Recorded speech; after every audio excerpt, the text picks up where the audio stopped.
आज finally Raghav Chadha BJP में शामिल हो गए हैं। वो औपचारिकताएं आज पूरी कर ली हैं बीजेपी में शामिल होने का। वो पहले से ही बीजेपी की तरफ उनका झुकाव था। जब से उनके दोस्त के घर में ईडी का छापा पड़ा तब से ही वो बीजेपी की तरफ झुकाव था। पार्टी लाइन से अलग थे, ना पार्टी के किसी तरह के वो कार्यक्रम में शामिल होते थे। आज उस औपचारिकता पूरी करते हुए, लेकिन सबसे बड़ी घटना यह है कि राघव चड्ढा अपने साथ और सांसदों को लेकर चले गए। उससे बड़ी घटना और एक है कि राघव चड्ढा को सदन से उपनेता का जो खिताब था, जो उपनेता थे, उनको हटाकर अशोक मित्तल, पंजाब के ही सांसद हैं, राज्यसभा सांसद, उनको बनाया गया था। अशोक मित्तल भी आज राघव चड्ढा के साथ चले गए, बीजेपी में शामिल हो गए। और ये अशोक मित्तल वही हैं जो पंजाब के लवली यूनिवर्सिटी चलाते हैं, उनके संस्थापक हैं।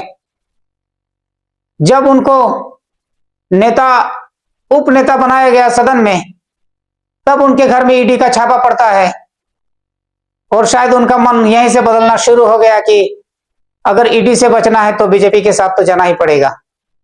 माननीय प्रधानमंत्री नरेंद्र मोदी जी के नेतृत्व में जो सरकार चल रही है, उसने कई मजबूत ऐसे फैसले लिए जो आज से पहले नेता फैसले लेने से शायद डरते थे। चाहे वो आतंकवाद की जड़ें उखाड़कर फेंकना हो या भारत को विश्व की टॉप इकोनॉमीज में लाना हो। और इस नेतृत्व पे जनता ने एक बार नहीं, दो बार नहीं, तीन बार मोहर लगाई है। हम सब अपने आप को सौभाग्यशाली महसूस कर रहे हैं कि हम माननीय प्रधानमंत्री नरेंद्र मोदी जी की लीडरशिप में और गृह मंत्री अमित शाह जी की संकल्प शक्ति के साथ जुड़कर बिना रुके और बिना थके देश के लिए काम करेंगे। और जिन लोगों के मन में थोड़ी पीड़ा थी, दुख था कि मैं बतौर एक सांसद जो ऑर्डिनरी सिटीजन्स के ऑर्डिनरी इश्यूज को पार्लियामेंट में उठा रहा था, मैं शायद नहीं उठा पाऊंगा क्योंकि मेरी अपनी पार्टी ने मेरी आवाज बंद कर दी थी। मैं उन्हें भी कहना चाहता हूं कि आप चिंता मत करिए, मैं उसी कमिटमेंट, उसी जोश और उसी एनर्जी के साथ आपके तमाम मुद्दे उठाता रहूंगा। जय हिंद। मैं अपने साथी संदीप जी को बोलता हूं, आपसे संवाद करें। मैं एक एक करके उन 7 सांसदों का मैं नाम लेता हूं, राज्यसभा सांसदों का, जो आप छोड़कर बीजेपी में चले गए हैं। सबसे पहला नाम तो आप जानते हैं कि राघव चड्ढा का ही है। वो इसका अगुवाई कर रहे थे, राघव चड्ढा हैं। दूसरे नंबर पर संदीप पाठक हैं। तीसरे नंबर पर अशोक मित्तल हैं। चौथे नंबर पर हरभजन सिंह, जो मोस्ट पॉपुलर नाम है, जानते हैं, क्रिकेट के दिग्गज खिलाड़ी भी रहे हैं। और विक्रमजीत सिंह साहनी और राजिंदर सिंह गुप्ता, ये 7 नाम है। मैंने स्वाति मालीवाल का नाम भूल गया था। मालीवाल का भी एक कहानी है। स्वाति मालीवाल दिल्ली के सांसद, राज्यसभा सांसद हैं और वो आम आदमी पार्टी से महीनों से नाराज चल रही थी और इसी नाराजगी को मैंने कई बार अपने सोशल मीडिया पर कहा भी है कि ये बीजेपी के एजेंट की तरह काम कर रही है, आम आदमी पार्टी इसे निकाल क्यों नहीं दे रही है। शायद इसी दिन का इंतजार था स्वाति मालीवाल का, जो आज बीजेपी में चली गई।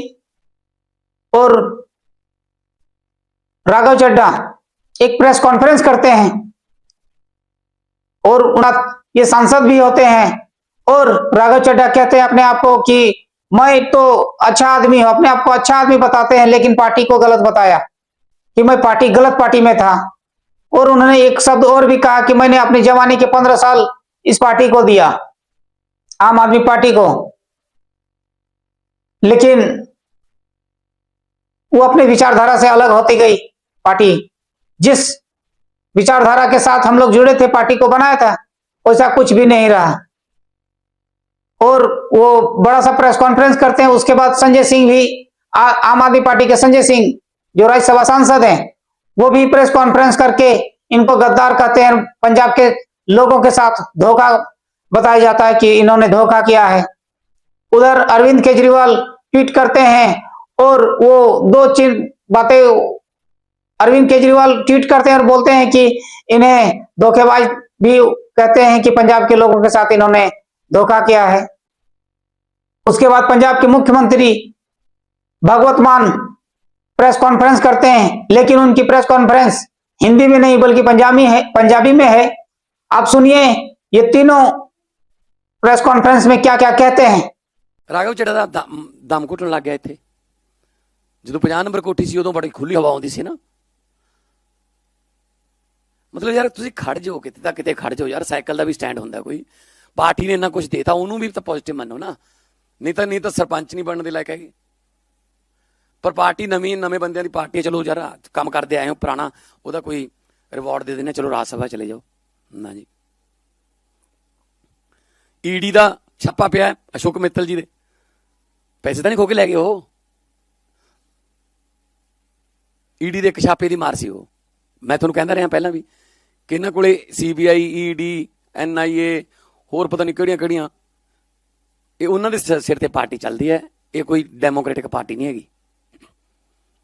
ਬੰਗਾਲ ਦੇ ਵਿੱਚ ਦੇਖੋ ਤੁਸੀਂ ਕਿਵੇਂ ਮਮਤਾ ਬੈਨਰਜੀ ਜੀ ਨੂੰ ਤੰਗ ਕਰ ਰਹੇ ਨੇ, ਕਿੰਨੀ ਫੋਰਸ ਲਾਤੀ, DGP ਹਟਾਤਾ, ਚੀਫ ਸੈਕਟਰੀ ਹਟਾਤਾ, ਬਸ ਵੋਟਾਂ ਖੋਹ ਲਓ, ਵੋਟਾਂ ਲੁੱਟ ਲਓ, ਵੋਟਾਂ ਨਕਲੀ ਬਣਾ ਲਓ, ਵੋਟਾਂ ਅਸਲੀ ਕੱਟ ਦਿਓ, ਇਹੋ ਜਿਹਾ ਕੁਝ ਕਰੀ ਜਾਂਦੇ ਨੇ। ਪਰ ਮੈਂ ਤੁਹਾਨੂੰ ਪੰਜਾਬ ਦੇ 3.25 ਕਰੋੜ ਲੋਕਾਂ ਵੱਲੋਂ ਯਕੀਨ ਦਿਵਾਉਣਾ ਕਿ ਪੰਜਾਬ ਦੇ ਲੋਕ ਹਮੇਸ਼ਾ ਨਵੇਂ ਇਨਕਲਾਬ ਦੇ ਨਾਲ ਹੁੰਦੇ ਨੇ। ਪੰਜਾਬ ਦੇ ਲੋਕ ਆਮ ਆਦਮੀ ਪਾਰਟੀ ਨਾਲ ਨੇ। ਮੈਨੂੰ ਬਹੁਤ ਇਸ ਗੱਲ ਦਾ ਦੱਸਦੇ ਹਾਂ ਖੁਸ਼ੀ ਹੈ ਕਿ ਮੈਨੂੰ ਬਹੁਤ ਸਾਰੇ ਲੋਕਾਂ ਦੇ ਹੁਣ ਵੀ ਫੋਨ ਆਏ ਨੇ ਕਿ ਜੀ ਤੁਹਾਡੇ ਨਾਲ ਖੜਾਂਗੇ ਅਸੀਂ, ਤੇ ਪੰਜਾਬ ਅਰਵਿੰਦ ਕੇਜਰੀਵਾਲ ਦੇ ਨਾਲ ਖੜੇ ਹਾਂ, ਸਿਪਾਹੀਆਂ ਅਰਵਿੰਦ ਕੇਜਰੀਵਾਲ ਦੇ। ਆਮ ਆਦਮੀ ਪਾਰਟੀ ਚਟਾਨ ਵਾਂਗੂ 7 ਬੰਦੇ ਪਾਰਟੀ ਨਹੀਂ ਸੀਗੇ, ਕਿਤੇ ਗਲਤਫਹਿਮੀ ਚ ਹੋ ਰਹੇ ਨੇ। ਉਹ ਕਈ ਵਾਰੀ ਨਾ ਬੰਦੇ ਨੂੰ ਵਹਿਮ ਹੋ ਜਾਂਦਾ ਕਿ ਸ਼ਾਇਦ ਇਸਲਾਮ ਜਾਂ ਸਲੂਟ ਮੈਨੂੰ ਵੱਜਦੇ ਨੇ, ਸਿਰ ਤੇ ਕੋਈ ਹੋਰ ਹੁੰਦਾ, ਸਿਰ ਤੇ ਪ੍ਰਮਾਤਮਾ, ਉਹ ਨੀਲੀ ਛਤਰੀ ਵਾਲਾ ਸਿਰ ਤੇ ਹੈ। ਸੋ ਇਸ ਕਰਕੇ ਇਹਨਾਂ ਪੰਜਾਬ ਦੇ ਗਦਾਰਾਂ ਨੂੰ ਮੈਂ ਤੁਹਾਡੇ ਸਾਹਮਣੇ ਇਹ ਕਹਿਣ ਲੱਗਿਆ ਕਿ ਪੰਜਾਬ ਦੇ ਗਦਾਰਾਂ ਨੂੰ ਲੋਕ ਸਬਕ ਸਿਖਾ ਦੇਣਗੇ। ਕਿੱਥੇ ਜਾਣਗੇ ਹੁਣ? BJP ਚਲੇ ਗਏ तो BJP स्ट्रांग होगी। BJP तो भारतीय जनता पार्टी नरेंद्र मोदी और अमित शाह का ऑपरेशन लोटस घटिया राजनीति का खेल और पंजाब के भगवंत मान सरकार के अच्छे कामों को रोकने का षड्यंत्र बड़े पैमाने पर शुरू हो गया है। पंजाब में भगवंत मान जी की सरकार जो 300 यूनिट बिजली फ्री देने का काम करती है, वहां के बच्चों को अच्छी शिक्षा देने का काम करती है, 30 साल से जिन नहरों में पानी नहीं गया था उन नहरों में पानी पहुंचाने का काम करती है, दलित और आदिवासी समाज से आने वाली महिलाओं को 1,500 रुपए और माताओं बहनों को हर महीने 1,000 रुपए उनके खाते में पहुंचाने का काम करती है। और इतना ही नहीं, पंजाब के किसी भी व्यक्ति को कोई गंभीर से गंभीर बीमारी हो जाए 10 लाख रुपए तक का इलाज मुफ्त में कराने का काम करती है। ऐसा बेहतरीन काम करने वाली भगवंत मान की सरकार, ऐसा बेहतरीन काम करने वाली आम आदमी पार्टी की सरकार को भारतीय जनता पार्टी ने, नरेंद्र मोदी और अमित शाह ने रोकने, तोड़ने और उनके काम को बाधित करने का काम किया है। पंजाब की जनता के साथ धोखा देने का काम किया है।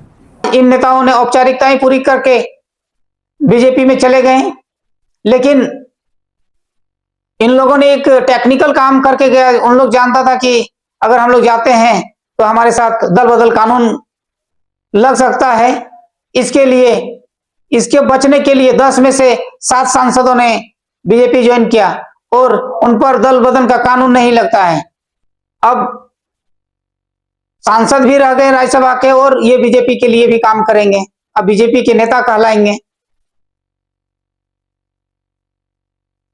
दोस्तों, अगर ये मेरा वीडियो आप लोगों को अच्छा लगा तो लाइक करेंगे, शेयर करेंगे और हाँ, सब्सक्राइब करना ना भूलेंगे। दोस्तों, देखते रहे हमारा आजाद परिंदा ऑफिशियल चैनल। जय हिंद, नमस्कार।